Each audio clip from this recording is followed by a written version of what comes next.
Bueno, es una noticia que todavía no se ha difundido masivamente.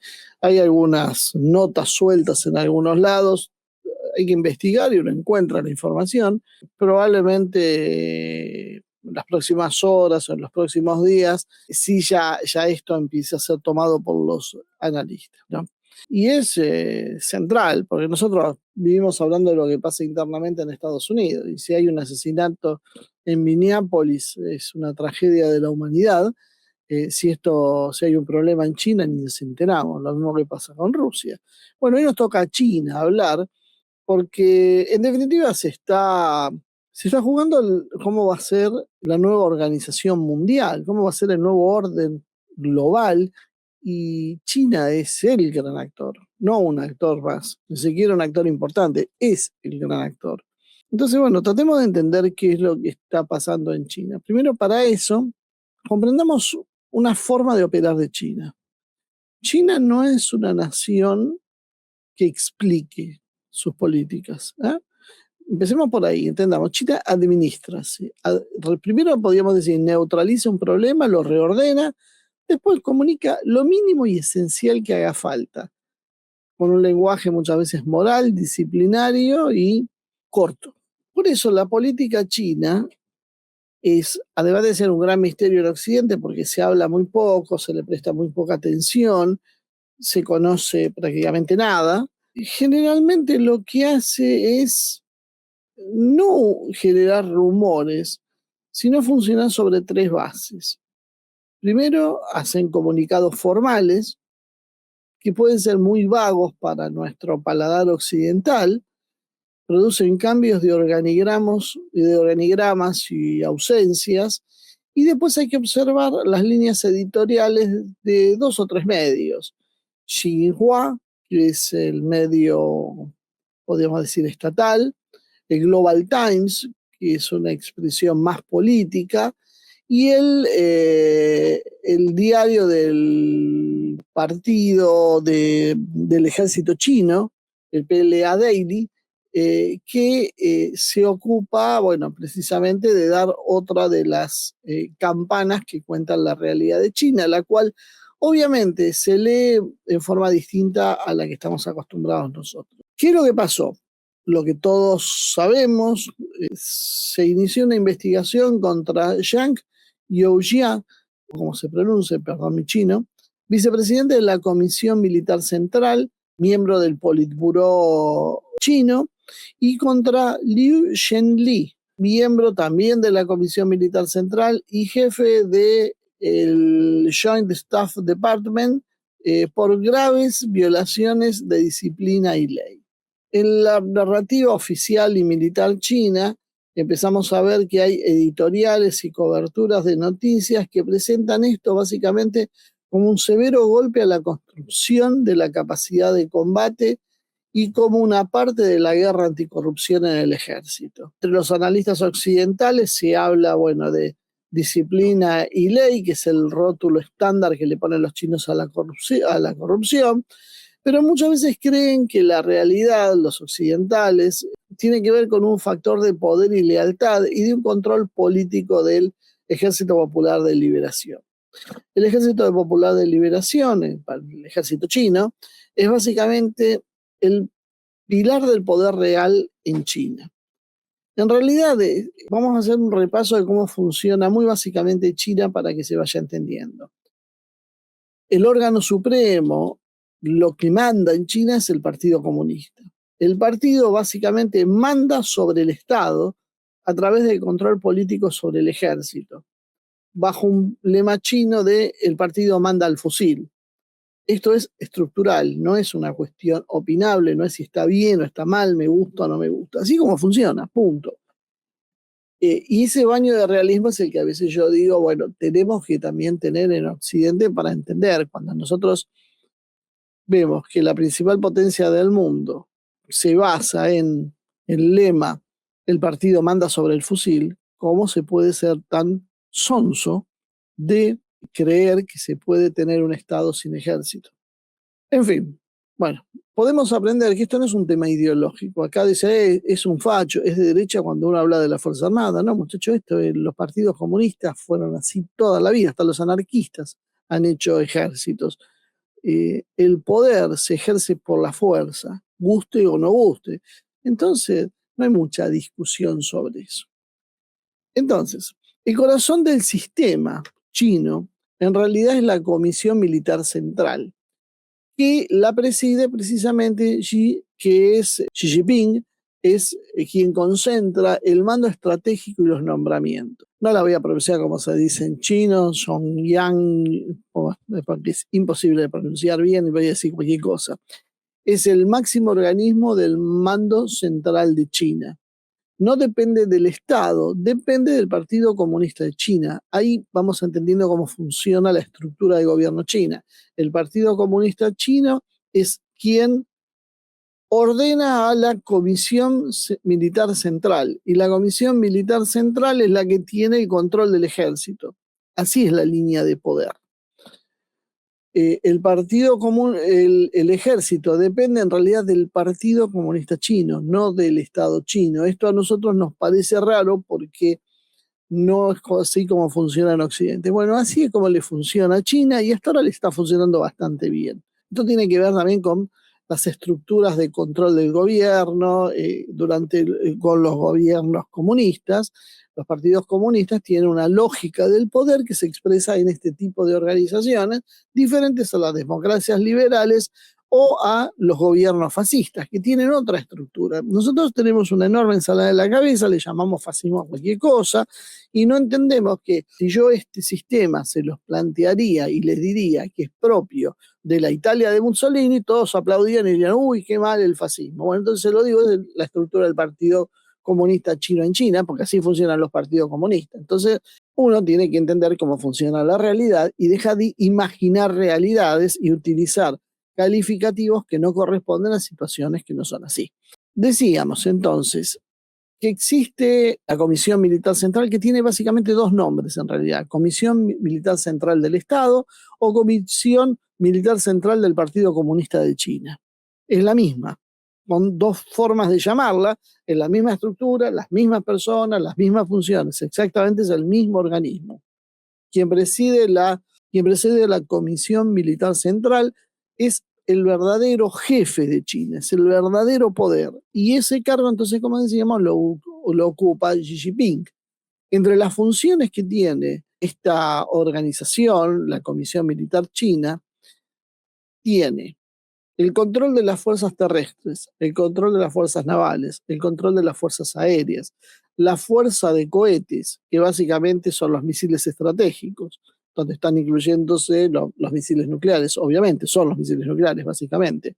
Las fuerzas de apoyo estratégico, la doctrina, la planificación, los nombramientos, la disciplina, los ascensos, las purgas y las reorganizaciones. Todo depende de este comité, de esta comisión. En China el poder no pasa por el Ministerio de Defensa, pasa por la Comisión Militar Central. Una vez más, el partido manda al ejército, no al revés, no el ejército manda sobre el partido. Por eso cualquier investigación, cualquier purga que se produzca, cualquier reordenamiento que haya dentro del Comité Militar Central o de la Comisión Militar Central es básicamente una política de poder en estado puro, es lo más puro que van a encontrar. No es un hecho apenas administrativo. Entonces, lo que se disputa por debajo del proceso público de anticorrupción suele ser otra cuestión. Suele venir como lo que sería la lealtad política, básicamente, que es la obediencia al núcleo del poder real, el control del nombramiento, ascensos, que construyen las redes de poder dentro de China, el control de adquisiciones y contratos, eso como en todas partes del mundo es dinero y el dinero es poder, y el rumbo estratégico que va a tomar el país. Es decir, por ejemplo, cómo va a ser la política hacia Taiwán, hacia los Estados Unidos, cuáles son las prioridades militares que hay. Entonces, el poder que tiene es inmenso. El Partido Comunista Chino entonces manda, pero no compite con el Estado. esto también tiene que ver con la forma de organización, simplemente lo absorbe al Estado. Xi Jinping entonces es el secretario general del Partido Comunista Chino, que es el que manda básicamente, el presidente de la República, que es lo que nosotros tomamos como el jefe de Estado y le damos un poder formal, pero en realidad en China, si fuera solo presidente de la República, sería un personaje casi de segunda línea. Y también es presidente de la Comisión Militar Central. Es decir, concentra en su figura los tres ejes del poder chino: el Partido Comunista Chino, la presidencia de la Nación y la presidencia de la Comisión Militar Central. Entonces, ahora vamos a ver qué fue lo que pasó. Jiang Youxia es en realidad vicepresidente del Comité Central Militar y también es miembro del Politburó chino. Básicamente lo consideran como una mano dura dentro de las redes internas y precisamente haberlo puesto bajo investigación significa, y ese es el mensaje que se quiso dar, que nadie es intocable si el partido decide que así sea. Liu Zhenli en realidad es jefe del Estado Mayor Conjunto. Fíjense qué nenes son los que acaban de caer en desgracia. Su investigación sugiere que no es un caso aislado, sino una cadena de conducción, la que está bajo observación. Es parte del aparato militar de propaganda y disciplinario, y cuando este sector se endurece, suele indicar en la lectura política que el partido decidió que había que ejemplificar. Las purgas no son consideradas una novedad en la historia china, es la forma en que funcionan. Bajo la política de anticorrupción de Xi Jinping, han sido, podríamos decir, un nodo central en su forma de gobernar, y la reforma de la Comisión Militar Central y la estructura militar desde el 2016 significó la reducción de feudos internos y el control más directo de la misma, es decir, más centralización. Se concentró más el poder en la Comisión Militar Central a cargo del Partido Comunista que en una visión más atomizada del poder. Entre el 2023 y el 2025 se produjeron varias caídas de influyentes militares, incluyendo también escándalos asociados a adquisiciones o sectores sensibles, lo que habitualmente se habla de corrupción. Esto, fíjense que es una gran distinción con respecto a lo que sucede, por ejemplo, en Occidente. Yo no recuerdo muchos casos de generales estadounidenses o europeos que hayan terminado presos o peor, simplemente por casos de corrupción. Parecería de alguna manera como que en Occidente estas cosas no pasan, pero cuando vemos los precios y las producciones de Occidente y vemos los escandalosos contratos de defensa y los proyectos fallidos y muchos que terminan saliendo a la luz pública, von der Leyen, por ejemplo, puede hablar bastante del tema, uno se encuentra con que, bueno, Occidente, que pretende ser mucho más democrático, plural y con muchos contralores, en definitiva, nunca encuentra un responsable de nada y la corrupción campea. En China, bueno, cada tanto se pasa el rastrillo y se separa la paja del trigo. Ahora, usted me puede decir que esto además esconde otras cosas. Sí, seguro que esconde otras cosas. Pero quiero decir que hay mecanismos de remoción y el tema de la corrupción se persigue bastante más que en Occidente. Lo que está pasando entonces ahora, a inicios del 2026, no es básicamente algo nuevo, sino podríamos decir que es la continuación de lo que se estaba produciendo, no es una anomalía. Es algo que llama la atención. Sí llama la atención por ahí la magnitud de quién cayó. Desde Beijing y oficialmente se plantea que hubo grandes violaciones de disciplina y ley. Bajo esto es un paraguas que se utiliza para hablar de corrupción económica, abuso de poder, indisciplina política, faccionalismo, es decir, políticas de facciones que se ponen por encima de los intereses del Estado, y deslealtad precisamente al núcleo del poder. Es lo mismo, fíjense qué pasa en las tan cacareadas democracias liberales de Occidente, con la diferencia que en Occidente, como decíamos antes, nunca hay castigos para nadie, pero funciona con la misma lógica, porque somos seres humanos y todos tenemos más o menos una misma forma de sentir. Entonces, ¿qué se intenta hacer con esto? Básicamente mandar un mensaje interno de anticorrupción y que no se va a permitir el daño a la capacidad de combate de China. Desde la óptica occidental se analizó este problema, ha habido notas en The Guardian, en The Wall Street Journal, en Sky News, y básicamente van por dos líneas. Hablar de corrupción estructural alimentada por la expansión de contratos, cosa que vuelve a existir.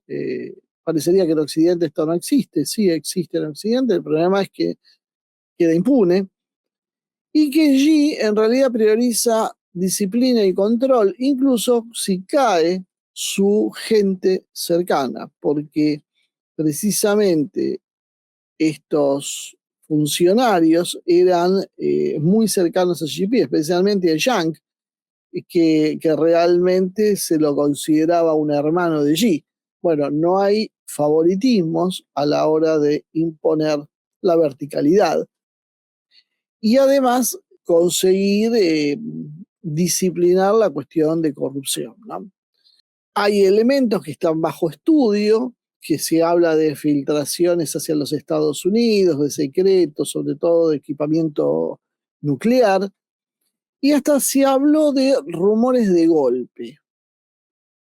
Eh, Ese rumor de golpe contra Xi Jinping está un poco apoyado en el vacío informativo que hace China. Esta forma de operar de China lleva un poco también a eso, a que nadie finalmente se anime a decir exactamente qué es lo que pasa, porque es todo tan medido, tan pensado, tan cuidadoso y tan rígido y vertical que, bueno, es complicado. Los rusos tienen especialistas militares. Bueno, imagínense que ellos son euroasiáticos, ellos tienen fronteras con China y ellos tienen una alianza con China, tal vez no formal, pero la alianza existe en los hechos. Hablan de corrientes internas, que lo que pasó en China en realidad fue que chocaron dos corrientes internas y que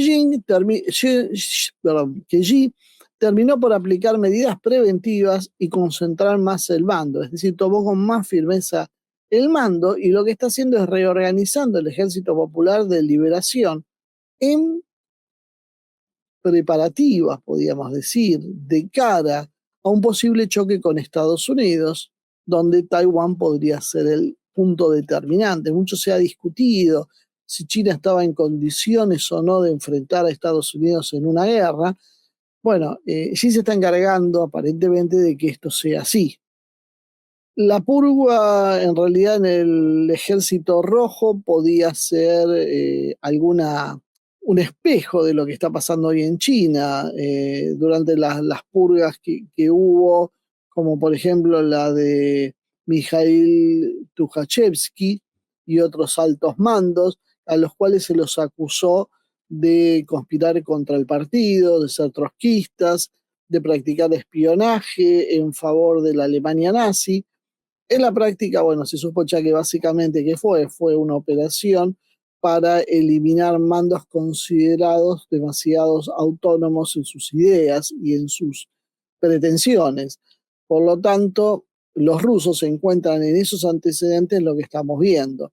También vieron reflejado en el caso, y lo sacan como ejemplo, de Timur Ivanov, un ex ministro de defensa, viceministro de defensa en realidad, encargado del área de construcción e infraestructura militar y contratos, que fue arrestado en abril del 2024 por cálculos de corrupción y que se volvió para los rusos un símbolo de limpieza de alto nivel dentro del Ministerio de Defensa en el contexto de guerra, que entre paréntesis terminó con Shoigu también eyectado de su puesto.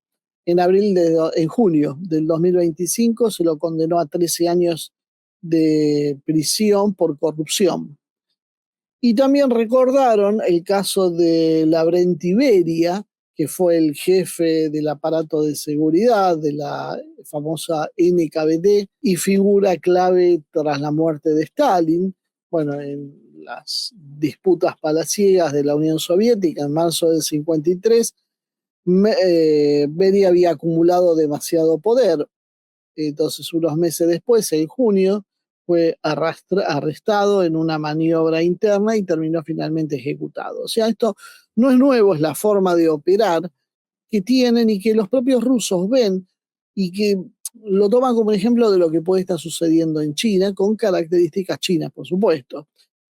Lo que sí llegan a la conclusión con esto es que en realidad no importa demasiado si hubo un golpe o no, porque hay una versión de que, bueno, hubo un conato de militares chinos que intentó secuestrar al presidente Xi en un descanso, en una especie de maniobra que no hace acordar la de Venezuela, bueno, y que esto habría sido resistido por la custodia presidencial, pero que además Xi estaba notificado por el Comité de Seguridad del partido de lo que estaba pasando y que, bueno, había tomado precauciones para que esto no fuera. Es decir, que hubo un intento de golpe que llegó inclusive a un tiroteo, pero que nunca puso en peligro realmente allí quien estaba al tanto y sabía lo que estaba sucediendo.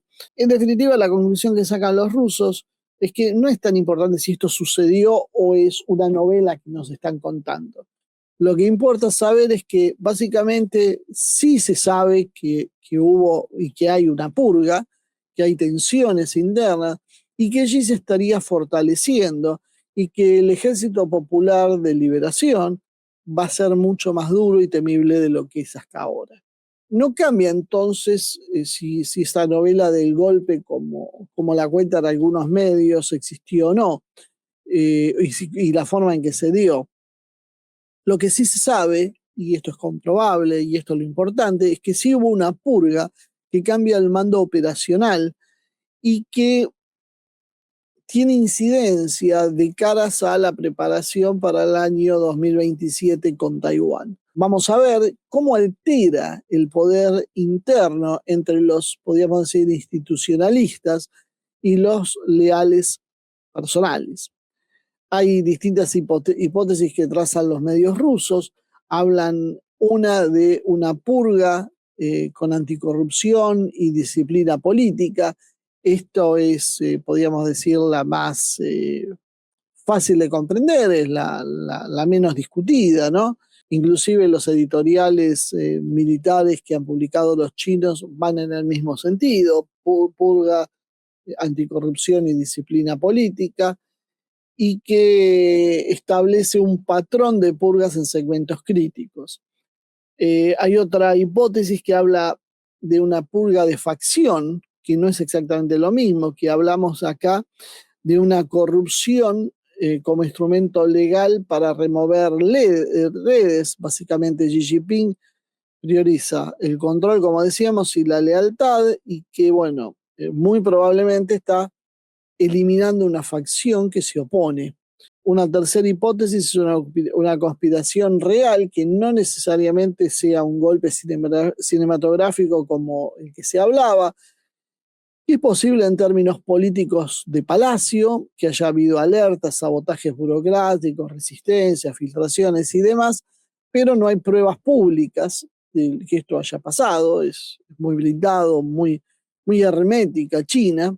Y por último, la cuarta hipótesis, que es la más espectacular y la que tiene menos respaldo, que es básicamente ese mismo golpe con el intento físico de arresto o asesinato de Xi Jinping, tiroteo mediante. Esa por ahora no se ha podido comprobar, es la que más dudas presenta de cómo fue y si fue. Es interesante ver todo esto y fijarnos a qué apunta entonces cada actor.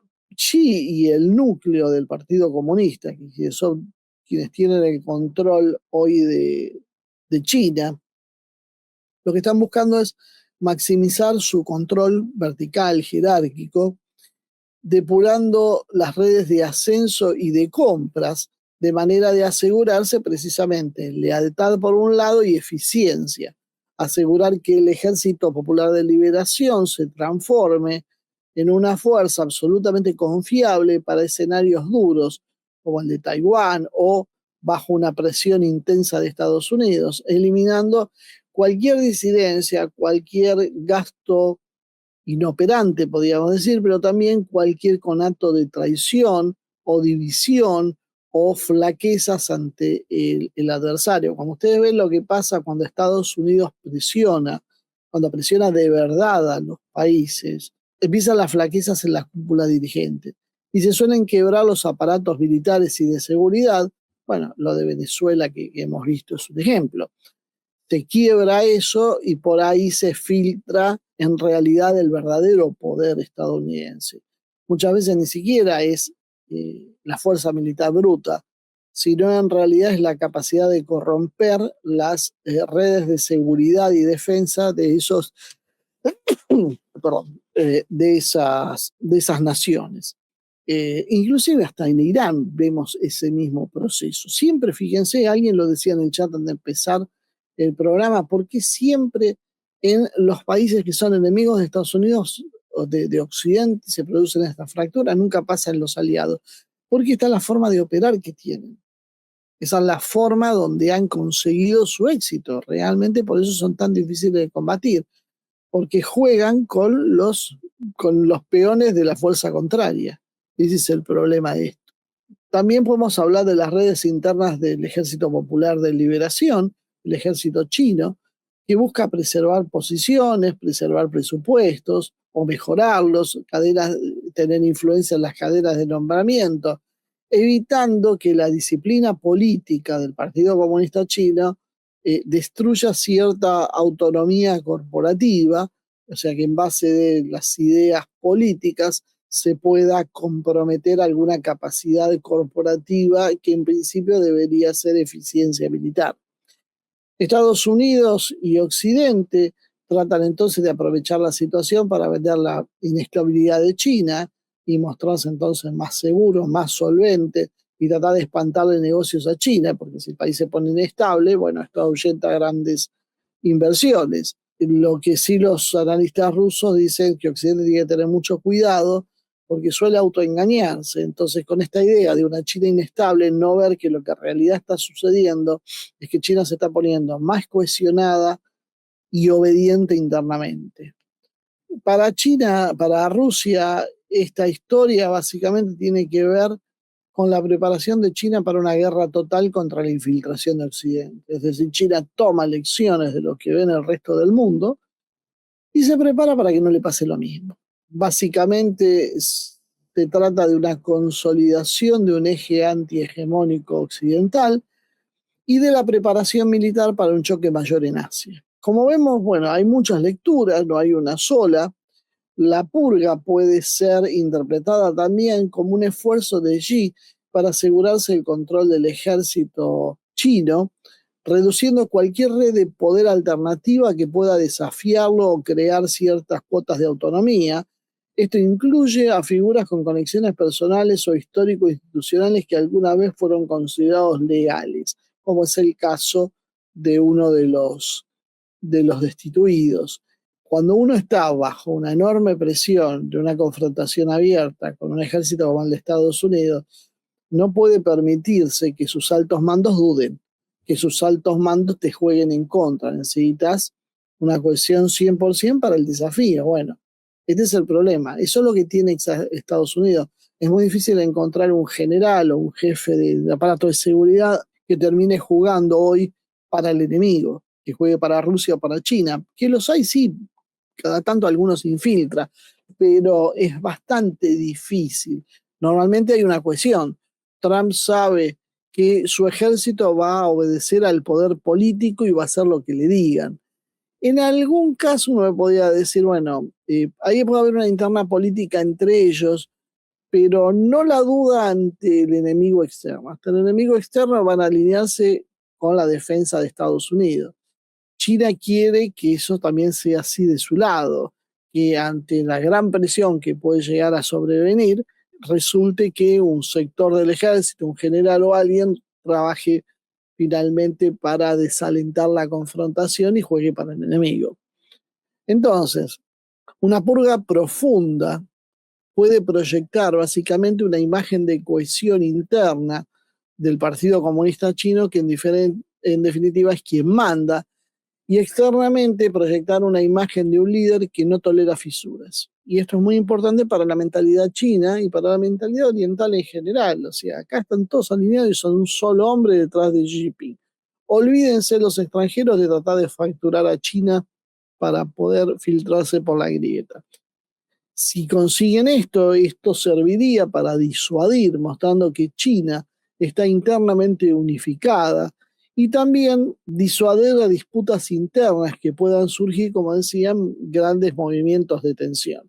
La narrativa oficial en realidad se enfoca en la disciplina política y en la lealtad al liderazgo, no en simples fallas técnicas o económicas dentro del ejército, que pueden ser un atenuante y que algunos analistas occidentales lo basaron, como que, bueno, probablemente China, viendo las lecciones aprendidas por Rusia en la guerra con Ucrania, está modificando y sacando anquilosados jefes militares para poner gente con otra mentalidad. Bueno, esto puede ser cierto, pero en parte no sería la razón principal. China básicamente lo que sí se nota que está haciendo es intensificando su disciplina interna previa a escenarios que espera que sean de gran presión. En los últimos años China ha combinado la modernización militar intensa con las campañas anticorrupción dentro del ejército y la eliminación de redes internas que puedan obstaculizar las decisiones del liderazgo central. Esto entonces se encaja con un enfoque de una estrategia firme para la cual se están preparando, no solo por Taiwán, sino también por las rivalidades con Estados Unidos. Una preparación más fuerte del ejército no equivale a que Beijing quiera iniciar el conflicto. Ojo con esto tampoco. Puede ser una estrategia en realidad para tener una negociación más dura, una postura de disuasión firme y evitar que sea percibida China como una potencia débil o fragmentada ante la presión externa.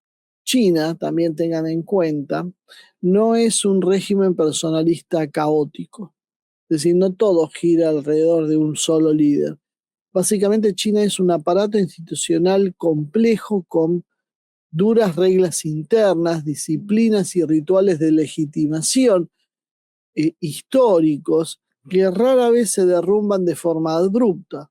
Son muy estables. Entonces, imaginar una traición como en Venezuela, donde una facción cambie de bando por una presión externa, por un soborno, lo que sea, es altamente improbable, dado que el Partido Comunista tiene mecanismos de control político muy robustos. Entonces, es muy difícil que entreguen allí a cambio de alguna prebenda y que, por ejemplo, hoy nos enteramos que Delcy Rodríguez está negociando una base de la CIA en Venezuela, desde donde trabajar para evitar un tercer actor, según informan los medios, que pueda meterse entre el chavismo y la oposición. O sea, básicamente dejar todo como está y lo están haciendo con la CIA.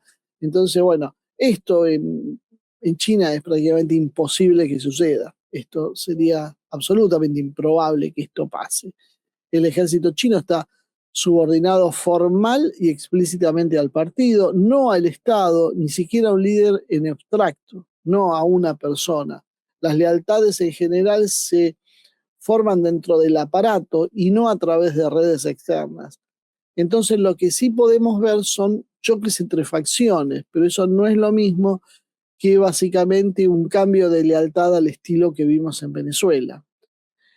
Ahora hay un tema muy importante que es la visita de Trump en abril. Y con todo esto que está pasando en China, esto hay que prestarle mucha atención. La purga militar se da justo antes de una visita de calibre de la de Trump, donde se va a definir muchísimas cosas. Si Trump finalmente acuerda visitar en abril en el 2026, como hasta ahora se cree que todo está en marcha, se va a dar en un clima político muy especial, con un Xi que ha reforzado su propio control interno, un ejército formalmente subordinado al Partido Comunista y por ende al propio Xi, y esto dejaría un mensaje claro: el liderazgo tiende a presentarse unificado, no hay ambigüedades internas, no hay matices que le permitan a Occidente tratar de jugar con la posición de algunos dentro de China y fracturar el país o la cúpula de poder.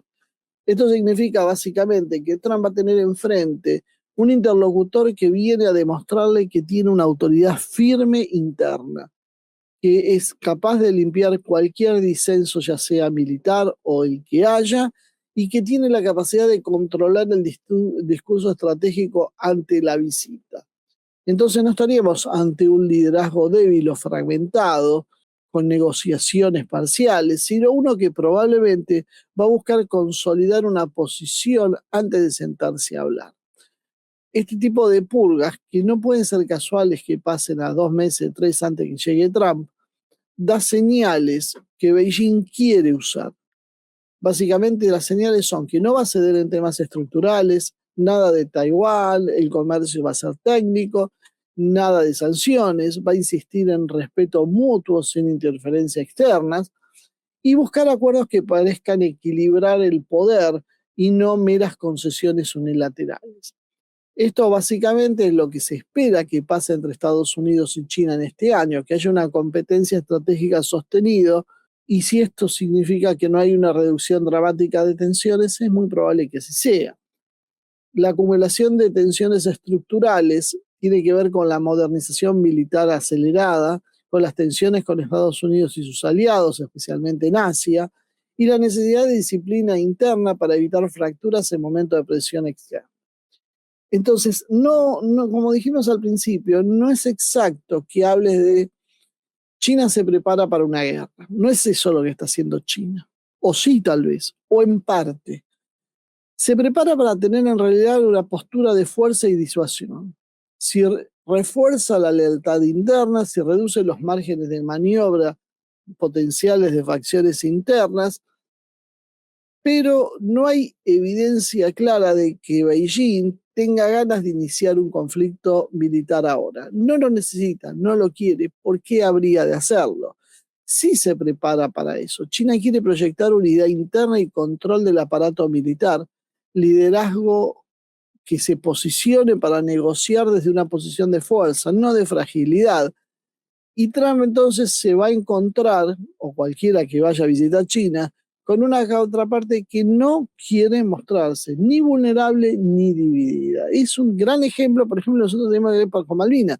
Si nosotros conseguiríamos una estructura política estable, firme, a favor de Malvinas, es muy probable que los británicos nos tomaran mucho más en serio si que cuando aparece un presidente como Macri que dice que las Malvinas son un gasto, o como Milei que las borra directamente de sus agendas, cuando parte de la oposición está dispuesto a negociarlas o a regalarlas, y el resto de la oposición, la verdad, ni le va ni le viene lo que está pasando. Bueno, esto es lo que hace, en parte, que seamos impotentes para poder recuperar las islas. ¿Cómo vamos a recuperar las islas si saben que no hay forma de exigirlo? El foco de la confrontación va a ser Taiwán, va a ser la tecnología, van a ser las cadenas de suministro, la seguridad regional.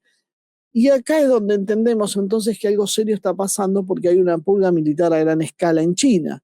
Y comprender que China no es Venezuela, donde puede haber una traición militar estilo caótico como la que sucedió, militar o político-militar. No hay pruebas en realidad de que China esté a punto de entrar en una guerra, pero sí de que quiere consolidar su mando interno antes de cualquier negociación o confrontación dura con Estados Unidos. Es decir, si había disidencia, si había gente que por ahí tenía otra mirada, bueno, primero nos unificamos, nos ponemos todos de acuerdo, se me disciplinan todos, van todos atrás de allí, y ahí recién se van a sentar a hablar. Y como Trump está en el horizonte, está esa reunión, hay que hacerlo ahora, y es lo que aparentemente estamos viendo. Con Trump planeando entonces una visita en abril, Beijing llega a esa mesa con una señal clara de unidad fuerte y mando centralizado listo para defender las posiciones estratégicas. Trump hasta ahora, que sepamos, aceptó la invitación, Beijing la confirmó. Esto hace que esto no sea un viaje más o una hipótesis, sino básicamente una instancia de negociación que va a ser muy dura por la demostración de autoridad interna previa que está ejerciendo China. Confrontación grande o negociación dura, esa es la gran duda, ¿no? Y probablemente pase un poco de cada cosa. porque China en realidad no está obligada a elegir entre paz o guerra, y va a hacer lo que hacen típicamente las políticas, las potencias en ascenso, ¿no? Endurecer su disciplina interna, que es lo que estamos viendo, mostrar que no hay fisuras internas, y usar eso para negociar desde una posición de fuerza sin ceder nada en lo estructural. Beijing entonces va a buscar escalar la presión para congelar la escalada económica sin mostrar signos de haberse rendido ante Trump. Va a buscar que Trump baje la presión arancelaria o la administre de forma que pueda mantenerse, que no arme coaliciones comerciales antichinas con terceros, porque China ya avisó que si otros firman acuerdos a su costa, va a haber problemas. En tecnología va a reclamar un alivio en los controles de exportación de semiconductores, probablemente, y un freno en las restricciones a las inversiones de las empresas chinas, cosa que también está haciendo Estados Unidos. En lo que tiene que ver con seguridad, planteará que Estados Unidos mantenga encapsulado el conflicto de Taiwán y no lo use como un acelerador de la crisis. Es decir, que le diga a los taiwaneses, muchachos, siguen como está y ni se les ocurra hablar de independencia. Porque todos saben, en realidad, que lo que está haciendo Taiwán es lo que Estados Unidos le indica que haga, por lo menos esa parte de los políticos taiwaneses que hoy están en el poder. Trump, por su parte, busca un acuerdo que sea digerible internamente. Para eso necesitaría que aumenten las compras chinas en agro y en energía, que haya algunas concesiones de mercado de China, que se establezcan mecanismos, por ejemplo, antidumping o de propiedad intelectual, y algún gesto político con el tema del fentanilo o el crimen internacional para poder ponerlo internamente sobre la mesa, porque no se olviden que Trump está a 6 meses de las elecciones y un acuerdo donde diga China deja de mandar precursores para el fentanilo, simplemente sería visto como un éxito y lo presentaría como, a ver, yo fui, pegué 2 gritos y los chinos se asustaron y me hicieron caso, yo soy el mejor, tienen que volver a votarme a mí. Entonces le va a pedir seguramente a China algún gesto, que para China la verdad es un arma para hacerle daño a Estados Unidos, no, no le modifican nada a su ecuación económica. Y también tratará de que China no vacíe su presión arancelaria tercerizando, como por ejemplo el caso de Canadá. O sea, estas son todas herramientas que está jugando, pero imagínense que China, si mete a través de Canadá o México los productos en Estados Unidos, todo el sistema de aranceles que idea Trump para sostener su propia economía, termina cayéndose. Entonces necesita que China se abstenga de triangularle mercadería, sobre todo en cantidades industriales. Taiwán básicamente será una pieza de negociación, no es algo que me parece que a Trump le va a quitar el sueño a Taiwán, es una carta que sabe que usa contra China, pero no tiene un requerimiento muy especial, y yo creo que cuando vemos que, por ejemplo, las plantas de TMCC, de los microchips, se están montando ahora en Estados Unidos para empezar a producir lo que solo antes se producía en Taiwán. Y esto tiene que ver con que yo creo que se están preparando porque saben que es inevitable que en algún momento tienen que devolver Taiwán. Entonces lo que les importa de Taiwán en realidad son los semiconductores, y la realidad es que la isla es una amenaza hacia China, pero Estados Unidos sabe que tampoco la va a poder mantener indefinidamente. Es como tener una isla frente a las costas de Nueva York, hostil a los Estados Unidos. ¿Cuánto tiempo lo podés mantener? En algún momento te conviene negociar e irte, y eso es lo que creo que va a hacer Trump. Veremos la forma, no va a regalar nada, por supuesto, pero va a apuntar para ese lado, ¿no? A Estados Unidos, sobre todo con Trump, le interesará mucho más un acuerdo global con China que la presión en sí sobre Taiwán. Taiwán es algo, podríamos decir, tangencial para los Estados Unidos, mientras que para China es un papel, es algo central. En realidad los que van a quedar perdidos van a ser los taiwaneses. Esta reorganización del mundo que estamos viendo tiene ganadores y perdedores. Bueno, la élite taiwanesa es la que va a perder, la que jugó con Estados Unidos, bueno, va a tener que aceptar y ver cómo negocia su incorporación a China. Entonces veremos probablemente, como decíamos, la cuestión de los aranceles, que Beijing va a querer tener cierta previsibilidad, porque Trump los utiliza como palancas de presión. Entonces creo que China va a tratar de jugar a eso, va a tratar de negociar posiciones intermedias, no le va a dar un plazo libre a Estados Unidos para hacer lo que quiera. Y China probablemente lo que está buscando es no quedar aislada.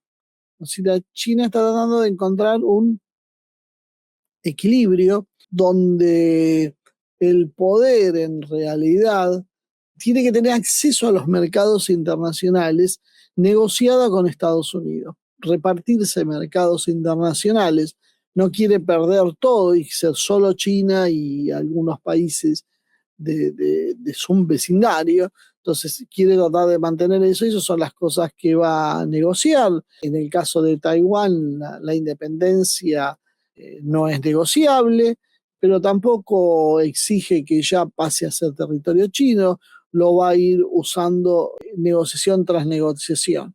Y por otro lado, es imaginable que van a tratar de restablecer líneas de crisis que pueda evitar accidentes en el mar o en el aire que desemboquen en una guerra en serio. Veremos en general una serie de acciones que van a girar alrededor de este tipo. Puede haber, podríamos decir, tres hipótesis: un acuerdo táctico, que es lo más probable, básicamente donde China va a conseguir algunos compromisos, Estados otros, va a haber muchas frases sobre la estabilidad, compromisos de compra, y después vamos a ver cómo esto funciona. Más que nada, China va a ganar tiempo para seguir fortaleciendo su crecimiento y Trump una bocanada de aire para su gobierno. Y la otra opción es una cumbre más áspera con una tregua mínima y un tercer escenario de ruptura o escalada, que ese es bastante más improbable, que es el que va a derivar en una guerra, ¿no? Vamos a ver, porque mucho tiene que ver también de lo que pasa en Estados Unidos. Estoy hablando con Estados Unidos con Trump. Si no está Trump en Estados Unidos, tenemos que hablar de otro cuadro. En definitiva, bueno, esto es lo que está pasando en China, esto es lo que va a afectar. No es tan espectacular, nunca lo de China es espectacular, nunca lo de China es de llenar titulares.